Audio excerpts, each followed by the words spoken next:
Hello, hello, hello. JLR investigates. Come on in, everyone. Come on in. Sebastian Wayne Drake Rogers is still missing, folks. Where's Sebastian? It's been 6 months almost. Still no answers.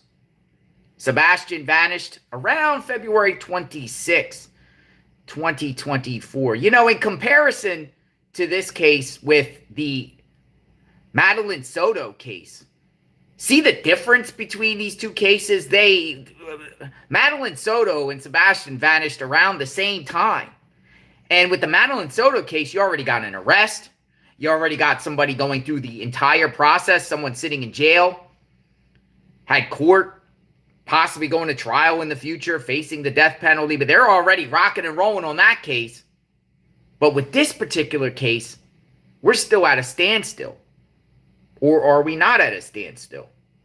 Still a lot of unanswered questions. Sebastian was reported missing by these two. I will always say and continue to say that I believe Katie Lynn Proudfoot, the mother of Sebastian, is the prime suspect in the disappearance of Sebastian Wayne Drake Rogers. She called up Christopher Andrew Proudfoot, stepfather. We know a lot about these two individuals, but I have to remind people because there could be new viewers in the chat. On the morning of February 26th, a little after 6 a.m., according to Chris Proudfoot in interviews, 6:18 a.m. precisely, they made a three-way call to the Sumner County Sheriff's Office. They didn't call 911. They called the Sheriff's Office directly. Chris claims he was hundreds of miles away in Memphis, working at the St. Jude's Hospital project. Chris was staying at Horn Lake, Mississippi at the campground, Yogi Bear Campground, or one of those campgrounds up there. He flops around at different campgrounds. And then they made the call to report Sebastian missing, 6:18. Beforehand, Katie claimed she woke up, went into his room, he wasn't there. Then she went around and looked around a little bit for Sebastian, couldn't find him, and then called Chris. They called the Sumner County Sheriff's Office within an hour. The whole neighborhood, law enforcement everywhere. Neighbors are coming out. What in the world's going on? We interviewed one of the neighbors to describe the scene. By 8 a.m., just the whole neighborhood was just lit with law enforcement. But no sign of Sebastian at all. They claim that Sebastian went out the front door barefooted onto the front porch, Stafford Court, Hendersonville, Tennessee, Sumner County, and then just vanished out of thin air. Now, at the beginning stages of this case, we've learned a lot about Chris Proudfoot.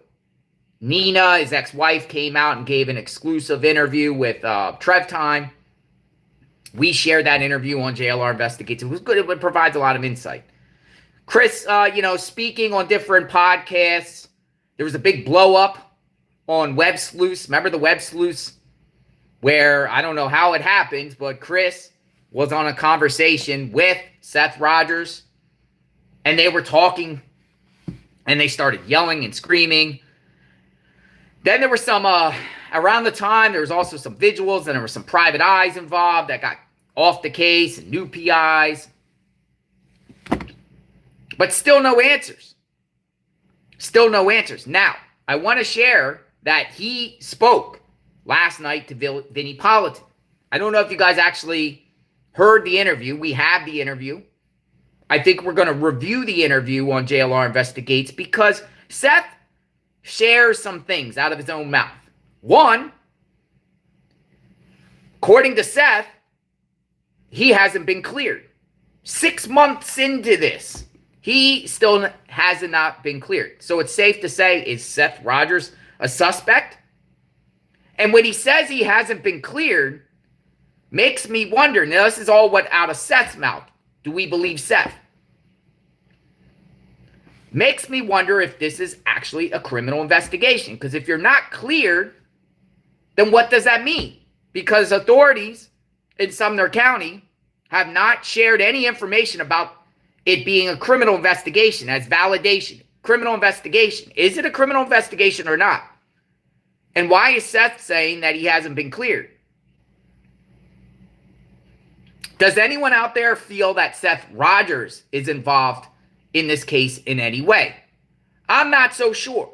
He does share on this interview that he's very adamant about his alibi, claiming he was at work the night of the 25th, 6 p.m. to 7 the next day.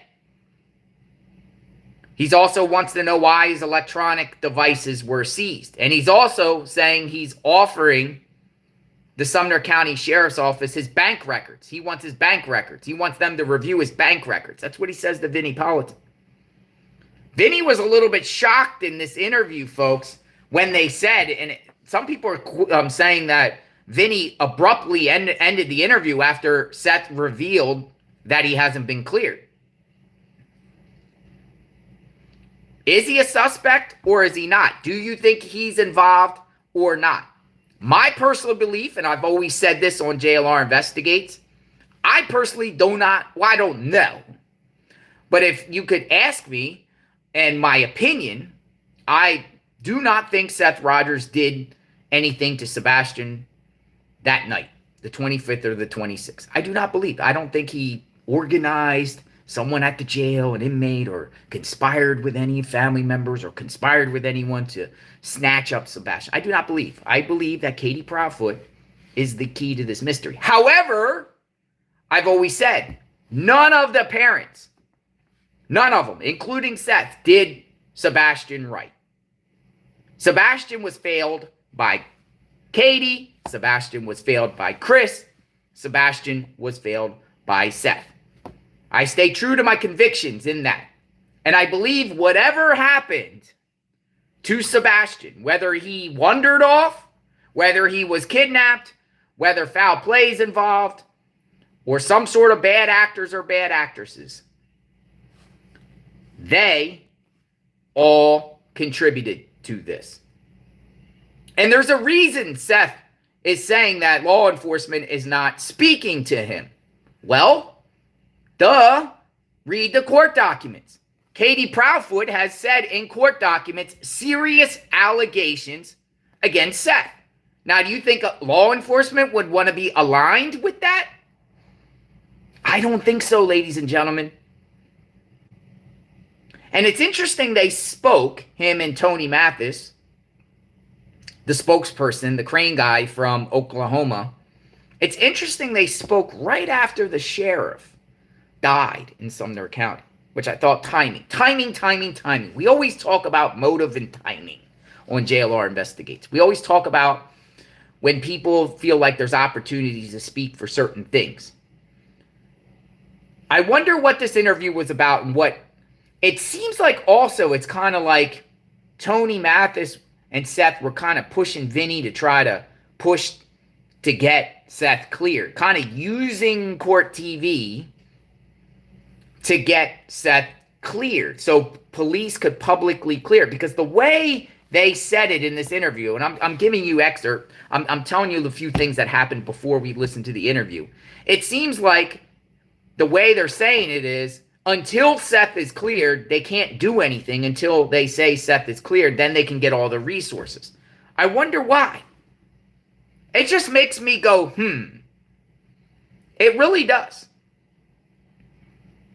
The stuff that was taken from him, the Nintendo Switch, the electronic devices, it's unclear if any of that has been returned to Seth.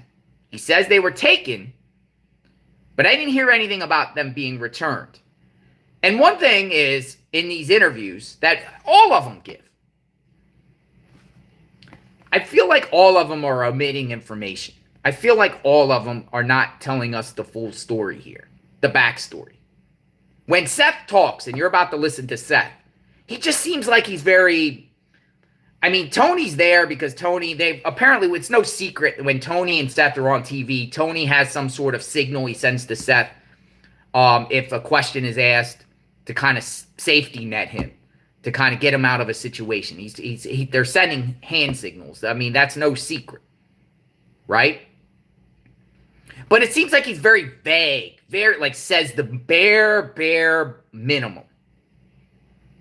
But he will never tell us. He will never tell us the truth of the backstory and what led up to Sebastian being missing. He never shares that. He never shares any information about these court documents and allegations that Katie has made against him. He never puts that out there.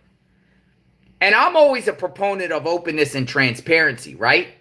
You want to get the correct info out, and you want to get all the information out that could provide a lot of insight. And I feel like all the parties, they're not even saying nothing. She hasn't said anything. You know, the last time she actually spoke, she spoke on a couple YouTubers' channels. She would kind of say a few things when Chris is on there with them.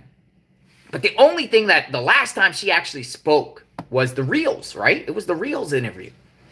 She spoke to Chronicles of Olivia in an interview. She spoke to that one channel. She spoke to two channels, right? One where they didn't show their faces. Another one where she was explaining everything. The whole chain of events, and Chris is next to her. And then the Reels interview, and that's really it. That's really it. But come on, folks. 6 months into this, and she's not out there giving any statements, updates, pleas for the help to find 15-year-old Sebastian? Makes me go, Now, Seth is out there speaking. But what does he want to do? What's his motive here? What does he want to get out of this? Does he generally want to find Sebastian? Because we've already discussed, if Sebastian Wayne Drake Rogers is ever found, ladies and gentlemen, he ain't going home to none of them. He ain't going home to those two. And he ain't going home to him. We were just covering Allison Chow, saying Allison Chow, she's now in the hands of the Department of Children's and Family Services, CPS. Sebastian ain't going into these people's hands. Sebastian's going to go to CPS or DCF. It's DCF in Tennessee. And then they're going to figure out. There's no way, based off everything that we've heard, the allegations, both sides, both parties, both back and forth. There's no way Sebastian would ever go. But what is Seth and Tony trying to do here in this interview? Are they just trying to keep Sebastian's name out there? Seth claims they're doing searches, but they're private searches. But there's no evidence whatsoever of any searches being done. And you would think if there were searches, people would put out in that area. Everyone talks in Hendersonville, Tennessee, in Sumner County. Seth claims he has a female PI. He says female PI in this interview. And he claims he's doing private searches. But is he really searching? Because I haven't heard nothing. And you know, I'm in the loop. We got sources. We got boots on the ground. We know a lot of people from that county. And no one has seen or heard anything about searches. So is there searches or is there not searches? That is the question. Got a lot of people in the chat. A lot of people still care about this case. I noticed that. And I know you guys will probably come to me like, what does JLR have? Really, I don't have anything. And really, I don't want to get involved with drama and all that craziness. There's a lot of stuff circulating around this case. We kind of stay away from that and just focus on when these individuals give interviews and review the interviews and talk a little bit. And I try to get my take because I try to read between the lines and understand what these people are saying and trying to figure it out, right? But they spoke to Vinnie. I like Vinnie. Vinnie Politan's good. But see, a lot of people are like, Vinnie, cut him off. Oh, by the way, rest in peace. Rest in peace to this sheriff right here. He just lost his life. And that's another thing, too. Sonny, Sheriff Sonny. He's been in the force for like 40 years of law enforcement. Rest in peace. But, you know, they are speaking now that Sonny is no longer there, which is interesting, too. Timing, folks. Timing. So let's listen to Vinnie. I don't know if you guys heard this. It was on last night live, and then it vanished. And everyone was speculating that this interview, like things about this interview, like people were like, well, Vinnie got bamboozled or whatever like that. Vinnie didn't know at the end, like he was like, it looked like Vinnie was shocked that Seth considered himself a suspect. And Vinnie kind of like abruptly ended the interview while Tony was talking. But though other people were saying, well, you know, they were talking for 18 minutes. Can't talk forever. Court TV has slots. Talk 15-minute slots. You're over the slot. Though, a lot of times in Court TV, they're good at giving the giving the people on the program a 1 minute warning. Hey, we got 1 minute left. Anything, final words or final closing arguments, final things to say? They didn't do that with these guys. It's just basically like, we gotta go, we gotta go, we gotta go. So here we go. We're gonna listen to this. I don't know if you guys heard it or not. We're gonna review, and then we'll go from there. Let me bring in my special guest, someone I know is still searching. Sebastian's father, Seth Rogers, is with us, and also joining us, the Rogers family spokesperson, Tony Mathis. Thank you both for being here. Appreciate the opportunity to speak with you and the opportunity to speak about Sebastian. Seth, let me begin with you. Is anyone still searching for your missing son? I am. I have a private investigator that's still working on it. She conducts her searches in private. She has her own volunteer base. We're not going to stop until we find it. Let me ask you this, Seth. Outside of what you are doing, is this search still active? Let's talk about law enforcement. From my understanding, law enforcement is still searching.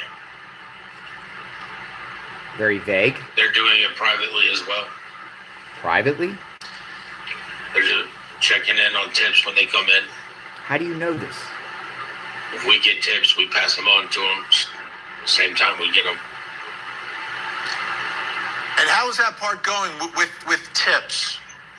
Are people still providing information when they come across things? And what are your thoughts about? We still get information. I mean, we still get emails every day. We have a tip site that is up. A PI put that up. It's a valid tip site. So the PI put it up. Anybody wants to email or call, wants to be anonymous or whatnot. Tony, I wanted to bring you in the conversation. This is a difficult situation. And I understand the onslaught of public attention that this has gotten. And sometimes that's a big positive in keeping Sebastian's face in the public and getting people to know who he is and think about him. And if they see something, hopefully say something. But obviously there can be downsides as well. How is all of this publicity, from your perspective, impacting the search for Sebastian?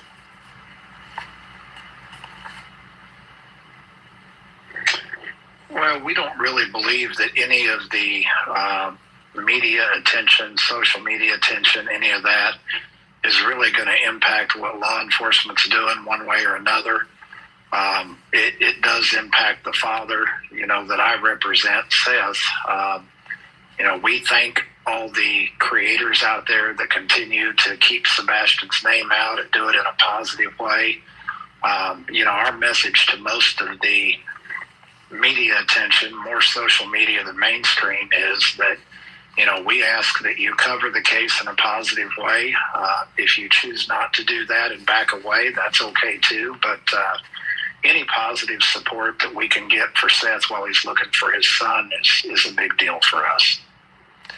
And Seth, I know that during the course of all of this, there have been some potential leads that became very public, including a photograph of someone who seemed to resemble Sebastian. We know this. At a rest stop in, I believe, North Carolina. How are you holding up through all of this? And where's your level of optimism right now? I have faith. I have hope. Sebastian's alive. We just got to find him. There is nothing else. Just finding Sebastian. He insists Sebastian is alive?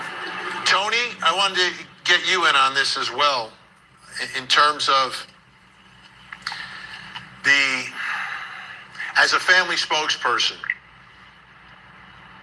do you feel that there is still the same level of, I guess, commitment from everyone, the community, law enforcement, media, to make sure that anything and everything is done to find this missing child?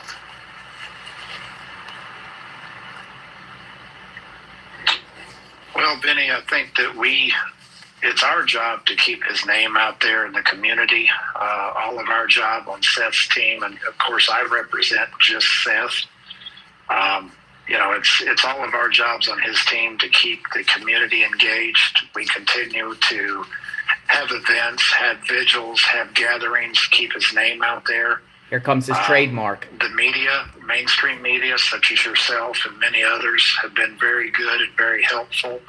It's very easy to get interviews if Seth feels up to doing an interview. I think the X factor for us is law enforcement.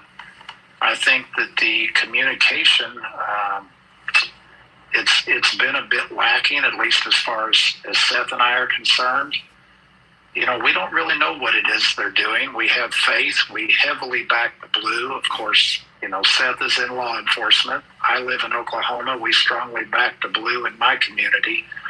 But, the question that I always ask that we still haven't got an answer to is, just simply tell Seth, are you any closer today to figuring out what happened to Sebastian than you were on February 26th? And quite frankly, we feel like that's a very fair and logical question. We have not got an answer to that.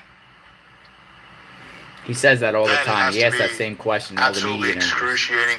By the way, folks, as you watch, you'll see on the bottom of your screen numbers and places you can contact if you have any information. Seth, how are you holding up? I'm always concerned about you going through this. I've spoken with other parents through the years. I got a strong sense from them what it can be like. How are you holding up? It's more like 1 minute at a time, 1 hour at a time. It doesn't really seem like it's been 5 months. It's just you lose track of time. All you're doing is thinking about the next place to go look, what the next thing needs to be done, and just trying to stay positive, trying to stay focused on finding my son and what's the next step to do.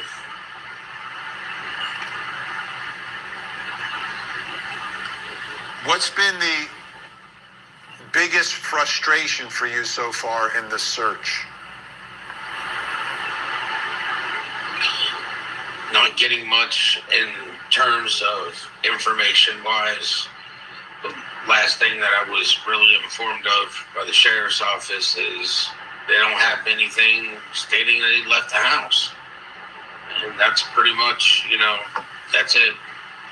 But obviously he's not there, or else we wouldn't be looking for him.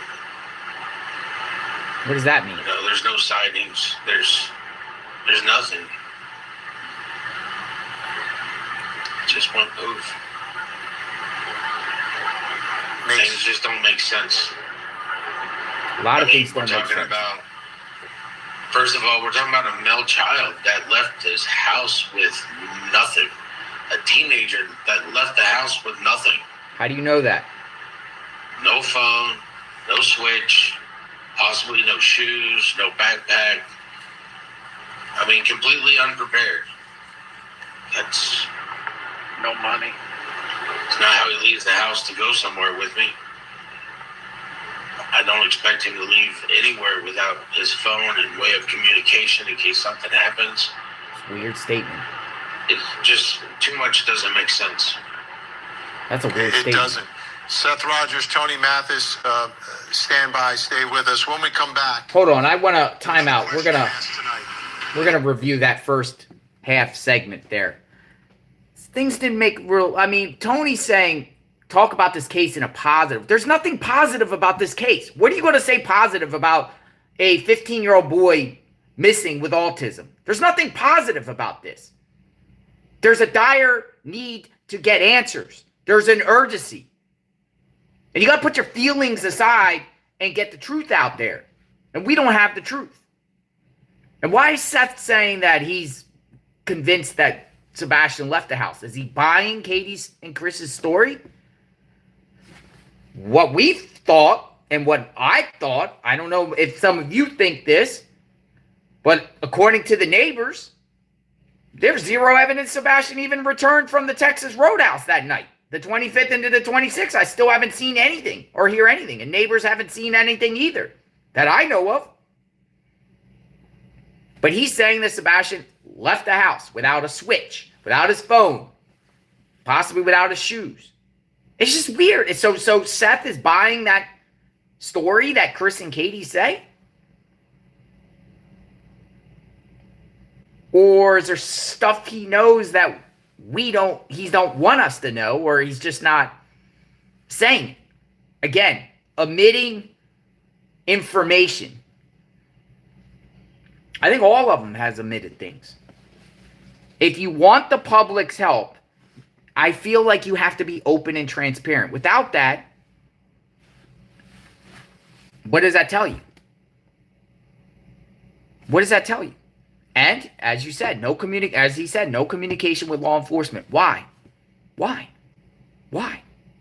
lot of cases that we cover, missing children, missing people, law enforcement is communicating with the people every day. Remember, according to Chris Proudfoot, they were saying they were at regular contact with law enforcement, but Seth doesn't? What does that mean? And it's weird for me because I feel like Katie is the whole key to this whole mystery. Katie, but law enforcement's communicating with her, but not communicating with Seth. Can someone make sense of this? I feel like there's some things that are not being said. Why? And I wish when see that's the thing is about these interviews that Seth gives with Tony on his back. Very selective, and he will be very vague and stuff like that. You gotta ask follow-up questions. If you're gonna get the interview, ask follow-up. Not like Vinnie, but there probably was something arranged here to only say certain much. But you gotta keep pounding and asking the questions. What do you mean by that? Why? What exactly? Give examples. Why? It's just strange and bizarre, folks. Now I'm gonna continue here. Sebastian's mom, the last person to see him. Dun, dun, dun. All right, so it's going to continue here. They just posted this like an hour ago. We're just trying to do whatever we can to advance the investigation. It has not gone to a place where anybody has forgotten about him or is not pursuing this. The parents have been cooperative throughout at the beginning of the investigation. They have pretty much done whatever law enforcement has asked of them. That's TBI talking about the case of missing 15-year-old Sebastian Rogers. So parents are cooperating. Now, his situation, his parents aren't together anymore, so his mom, he has a stepfather, and he has a dad. They were all in the same area when all of this was happening, the same general area. But I want to play you something, which was an interview that was done with Sebastian's mother, Katie Proudfoot. Her and her husband sat down with the YouTube channel Chronicles of Olivia, and she explained the last time that she saw Sebastian. All right, good night, Mama. Good night, puppies. Love you. He went to bed. He was doing something in his room because about an hour later I heard some noise, and I was like, I don't care what you're doing in there, but go to sleep. And about midnight, I got up and I went to bed. And 6 o'clock, I went to wake him up for school Monday morning, and that's when he went in here. So Sebastian went to bed. They're in the same house, different parts of the house. She heard a thud noise, but didn't go to see him. But what was going on with that alleged thud noise, and who was with him? Was there anyone with him at that moment? Or, bringing me to my next question, was Sebastian's mother the last person to see him? Was she the last one? Was there someone else that came to the house that night? or is there some other story? Our guests are still with us. Seth Rogers, Sebastian's father, and Tony Mathis, the family spokesperson. Seth, from your perspective, I know you've listened to every potential piece of information that's been available in this case, that's been made available. To me, that thud noise, I've always thought about that, what that could have been if it happened, right? What are your thoughts about Sebastian's mom? Do you believe she's the last person to see Sebastian before he disappeared? I'd say yes. I mean, he was in her house. She's the one that put him to bed. She'd be the last person to have seen him. What do you think about that thud noise that she described, the rustling that was going on? I thought about it. I've looked at the house. He's lived. His room is on the first floor, right? So his window is accessible from the outside. It would be, I believe, but I know law enforcement went around the house and stated that none of the windows or screens had been tampered with. Law enforcement gave you that info, Seth? Before. So, as for the thud, I mean, I don't know what she would classify as a thud. If I heard something in his room I know I'd go check on him, just because I want to make sure he's okay. I mean, he's got a medical condition that would definitely mean I need to go check on him just to make sure he's okay. And have you spoken with his mom about that night at all? Have you had any sort of conversation, either just the two of you or with other people there? Have not had a conversation with her just alone, and probably won't. Ooh. Why is that? Because every time I want to speak to her, I'm going to have to speak to Chris. Chris wasn't there. I don't know why he needs to be involved in a conversation about what happened that night. But you have Tony with you. And if he was on a phone call, then maybe he can tell us what the thud was. How about the rest of the day leading up to the point that Sebastian got home? Who was the last person other than his mom to see him? And have you spoken with that person? No, I guess the last person to see him besides mom would be, the waitress at Texas Roadhouse.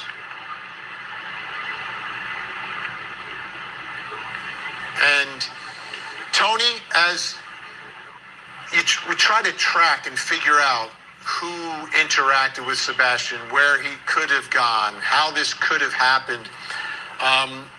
From your perspective, what are the lingering questions that you see in this case as well?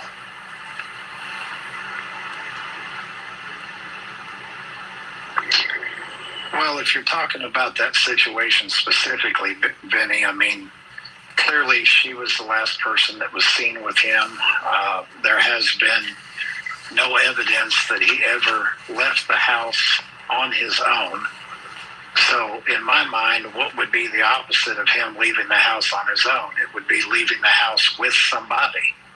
Well, the only somebody, admittingly, by Katie that was in that house was her. So clearly we have some questions there. But my bigger question as Seth's spokesperson, and where I would ask Court TV to give us some assistance is, we have video evidence that shows that Seth was at work. We've had all of his electronic devices that have been seized and dumped.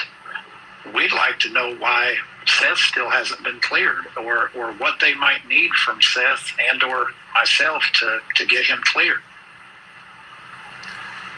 So they have not cleared.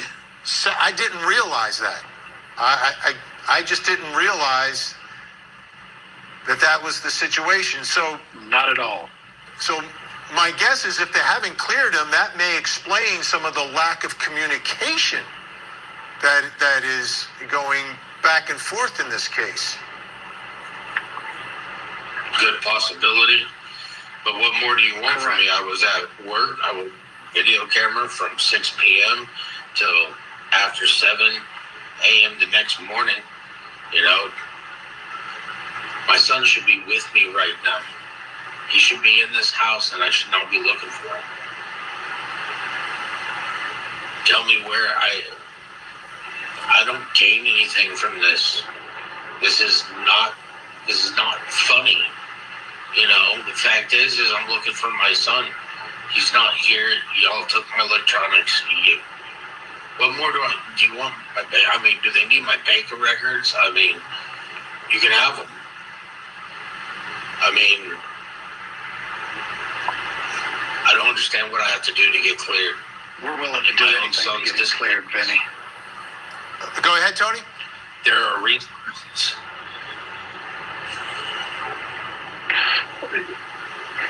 Yeah, we're willing to do anything to work with them to get him cleared, because it does allow us to bring in more resources once he's cleared.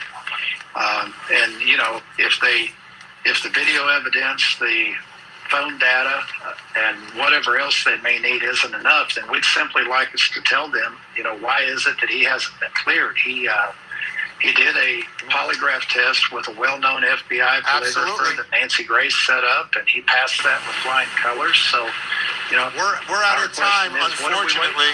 Tony, I'm sorry I have to cut you off there. We're out of time, but thank you both for joining us. We'll still look for those answers as the investigation continues. Good interview. What's your take, ladies and gentlemen, on what you just heard? They asked Vinnie or Court TV to assist them in getting Seth cleared. But why hasn't he been cleared? What's your take on that? And why does Seth keep saying adamant that Sebastian left the house?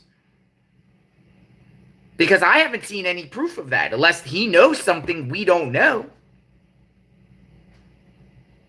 But like I said, folks, an innocent person hasn't been cleared almost 6 months into this. What's going on? What's going on? What's your thoughts? I'm reading the comments as they're coming through. Suspect or not? She's the answer in my eyes. Her. Katie Lynn Proudfoot. Katie Lynn Payne. A.K.A. Katie Lynn Rogers.